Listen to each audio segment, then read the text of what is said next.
What did you all think of the testament of Anne Reed? What a movie, wow. My name is Scott Mantz. I am very excited to moderate tonight's conversation. Please welcome choreographer Celia. Just want to make sure I get the whole name right here. Celia Rowlson-Hall.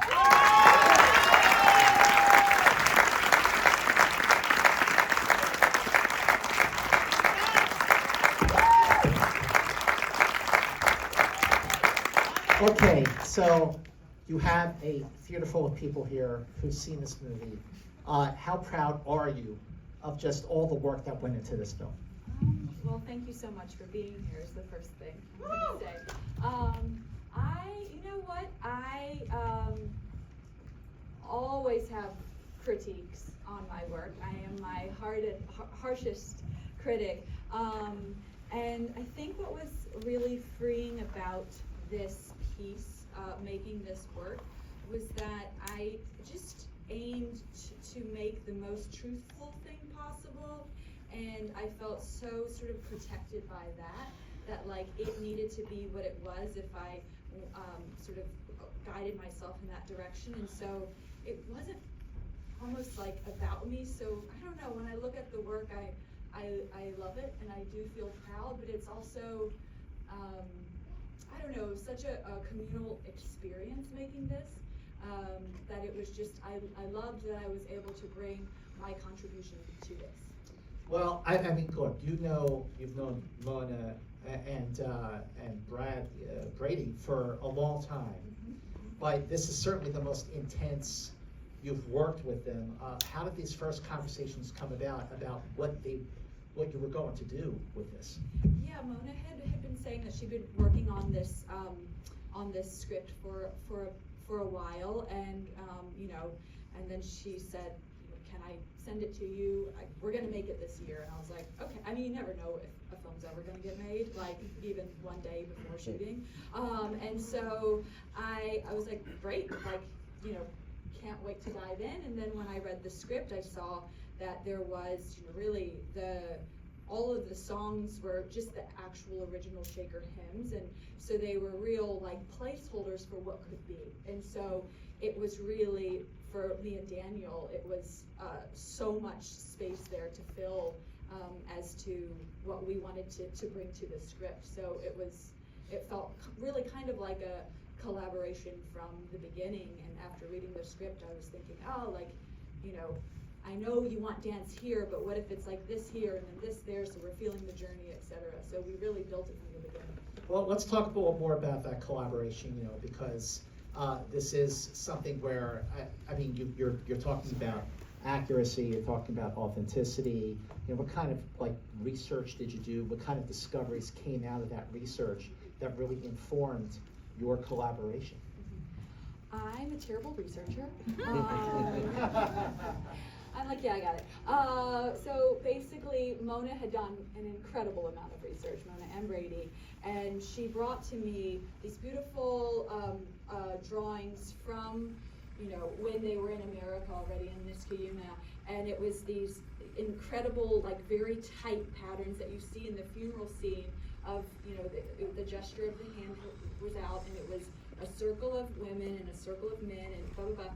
And so I was like, okay, this is the end. So how do I then like take this and use it as a puzzle to unravel to then find the beginning? And because there is an actual like documentation of how they moved, it gave me a lot of freedom to fill that in. And so sort of, but knowing I had this like landing point of accuracy, it was fun to try to like shoot to hit that target. And was there sort of a philosophy that you and the performers had to like stick to in terms of just using the movement as a way to express the worship?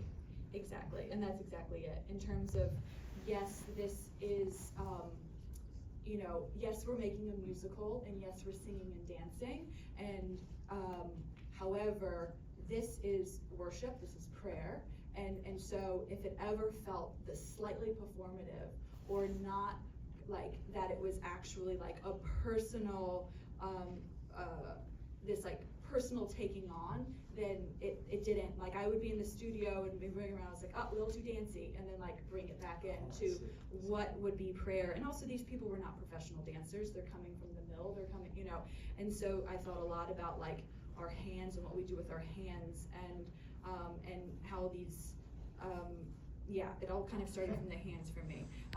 But so it was very much about like simplicity and repetition, and doing that over and over and over, and the repetition is what brings out the, you know, the pain, the joy, the elation.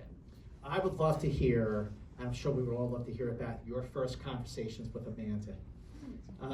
Like what was that collaboration like? How did it start? What kind of like experimentation did you do with her and with the cast and your performers while you were kind of like feeling out how this was all going to turn out? Well, Amanda is an absolute dream to work with, and she's transportive in the film, and gave it her everything. And I, you know, she dove. What I really wanted to do with all of the actors was treat them like I would my dancers.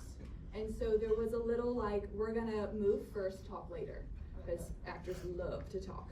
And so really, I had the moves choreographed. You know, I had worked with my assistant choreographer before, so like I had the choreography. So it was more like giving the choreography to Amanda and then seeing what felt right for her, because the most important thing was that these movements felt like they were born from her, and that then she was the continuation, like she was finding these moves and generating it to then, you know, sort of create the movement that you see throughout. So it was important to me that it felt authentic to her.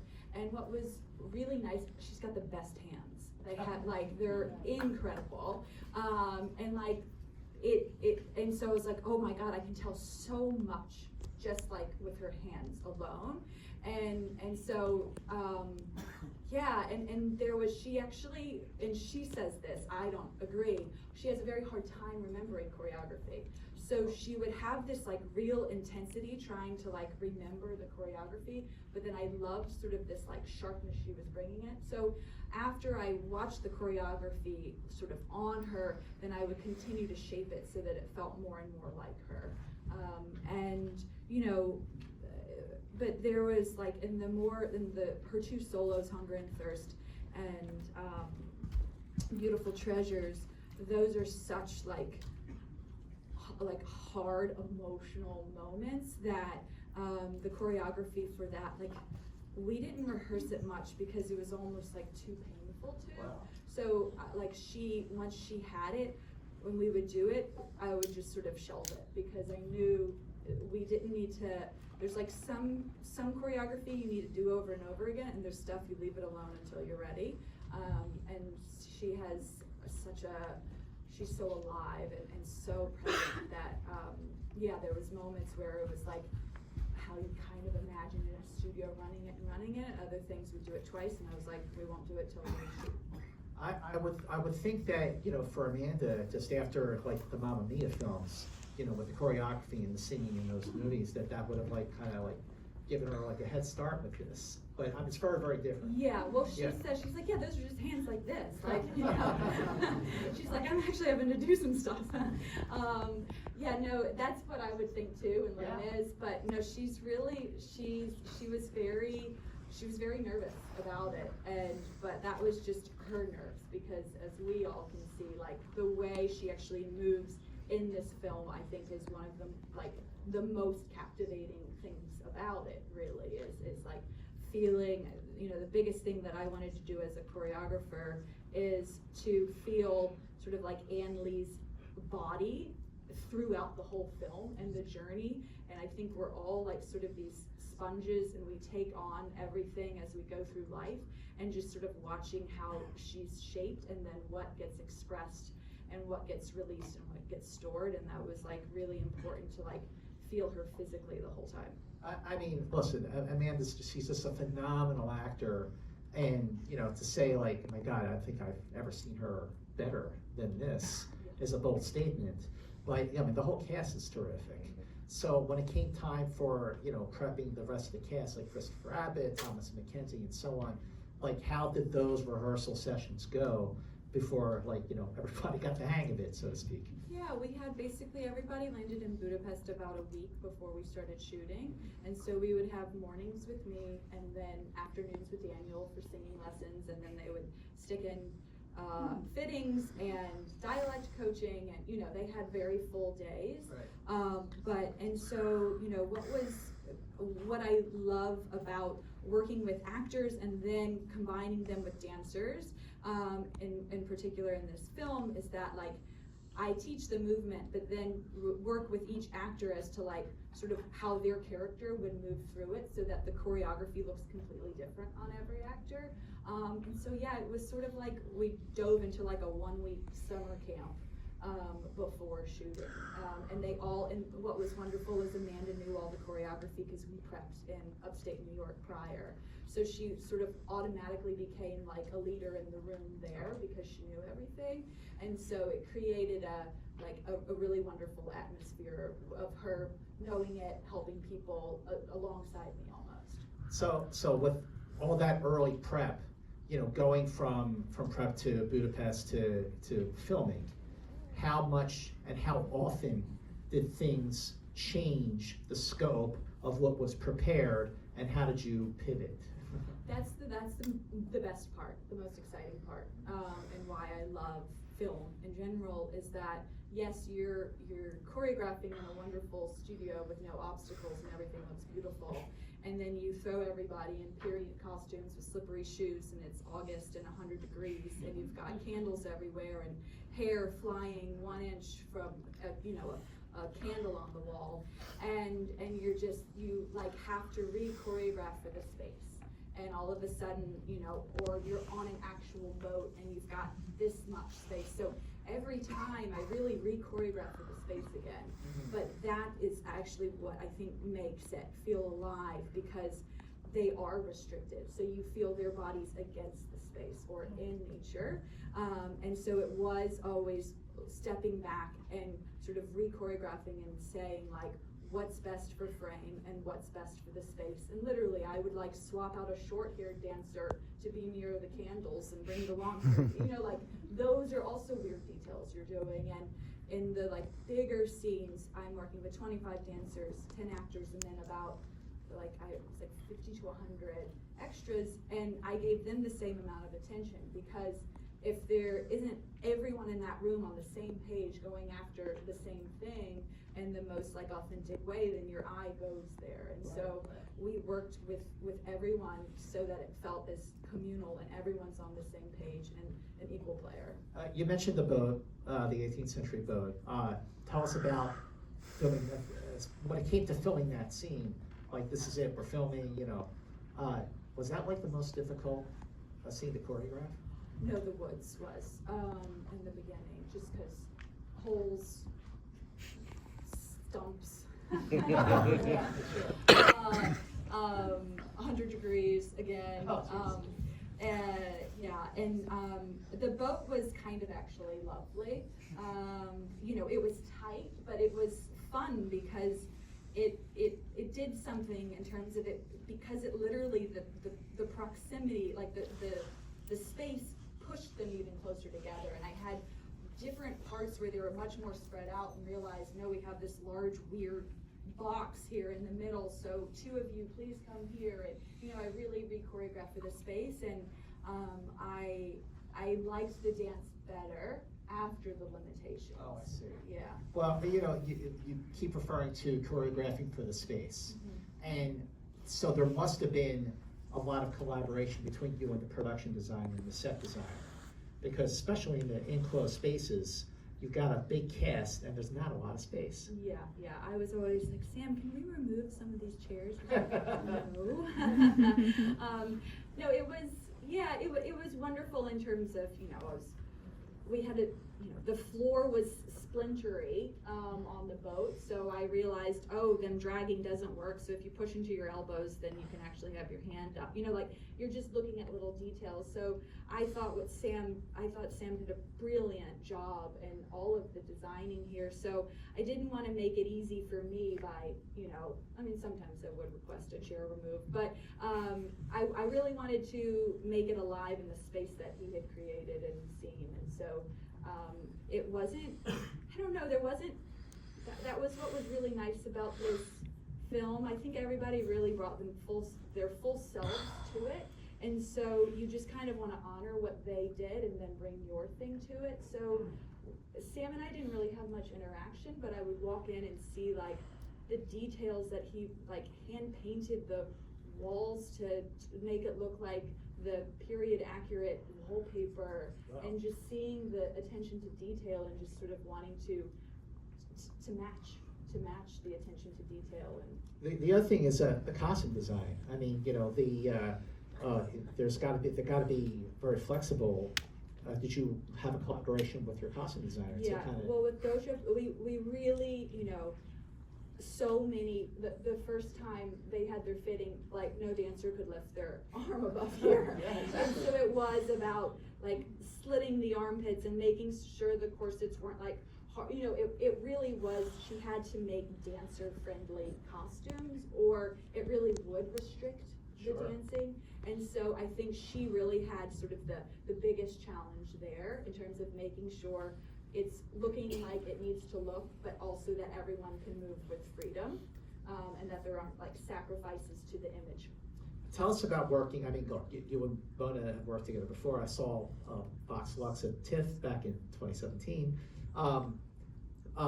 What made her just such a great director to work with, especially because you did collaborate? Maybe that kind of gave you like comfort level. Yeah, no, we've been dear friends for a long time, and I so admire her as a director and as an artist before we even like, you know, worked together. Like we've always had a kinship there, and I think what was very exciting is that she has like a dance background, and so she knows and loves and understands dance.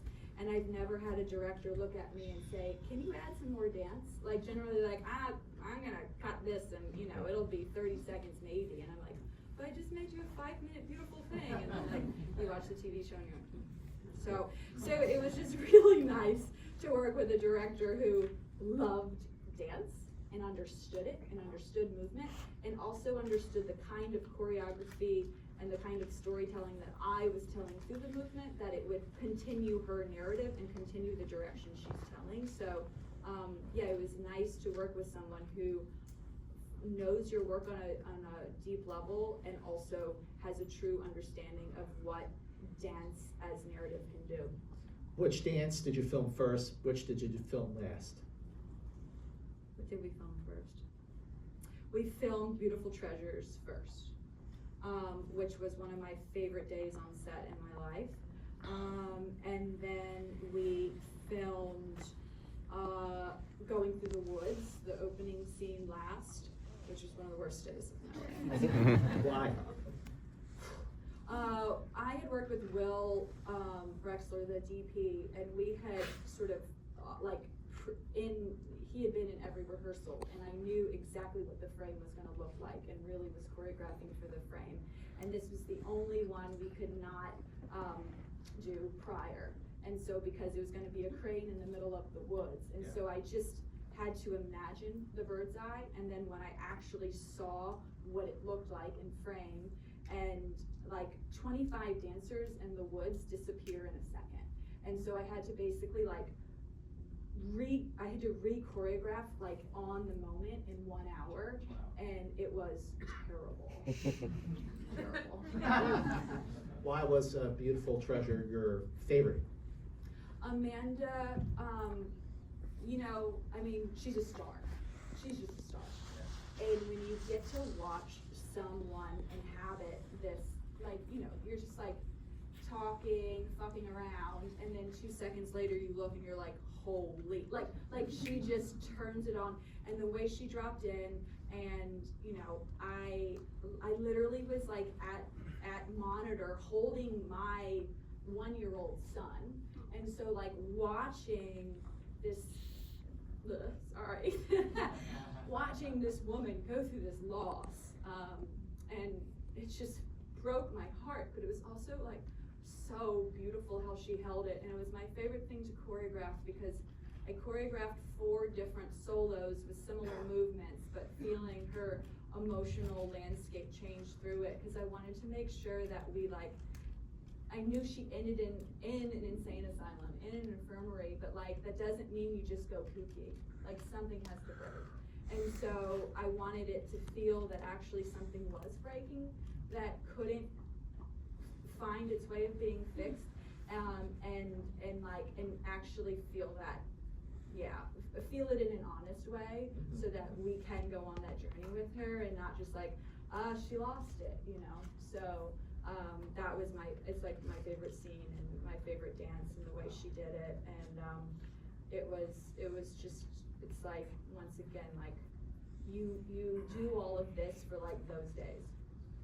There must have been a lot of times working with Amanda that you just went, wow. Every second. Every second. I mean, Yeah. her performance is just phenomenal. Truly. How many shooting days did you really have? Because there's a lot of movement in the film. So how many shooting days did you have for the whole thing? All of the dances basically were half days. So, I don't know. I couldn't tell you, to be honest. Once something happens, I really send it out.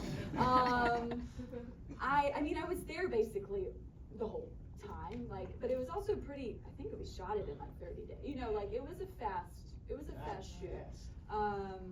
But yeah, I couldn't, I would just be giving you fake news if I told you how many days I was there. So. What was it like for you when you saw the final cut of the movie? Well, I forced Mona, I was I'm not going to Venice until I watch the movie because I'll be just a ball of nerves. So I got to sneak in for a critics screening in the back, and she's just make sure no one knows you're there. So, and it was more you read it, you read the script, you've got your ideas of what it's gonna look like, you're on set, you have your ideas of how it's gonna cut together, and then the movie, and then you're presented the movie.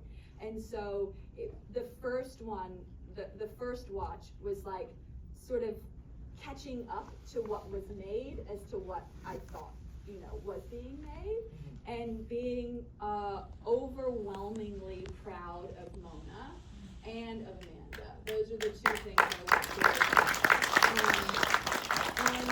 and then the second screening was in Venice, and it was just we were all together. It was a celebration. And my wife was seeing it for the first time, so I was just wondering what she was thinking. And so I got to enjoy the film so much more in that way, because I had seen it and knew it was all going to be okay. Well, as a choreographer, with all of your work, all of your films, and I love The Plague. Plague is amazing. I haven't seen it yet. Oh my God, The Plague is amazing. Thank The you. Plague is amazing. Just a little tip there. I did choreographing those scenes, though. Yes, that was awesome. But what was the biggest takeaway for you as a choreographer working on The Testament family? My biggest takeaway was playing with scale, and because we were a low budget film, it was a lot of, do you need this many dancers? And Mona always said yes. And I didn't, and I was great, I'll take them. You know what I mean? I was sort of if you give me 10, if you give me 25, I'll do my best with whatever you give me. But then when we got, and I saw it on frame, I was we needed every single dancer in this frame. And I think especially for this story, you need to feel the limbs are extending beyond the screen. And so to feel, to feel their bodies and to feel that propulsion. And so scale was just such a pleasure and a treat to work with as a choreographer on this film. So now that you have seen the film, obviously what you want to do is you want to spread the word.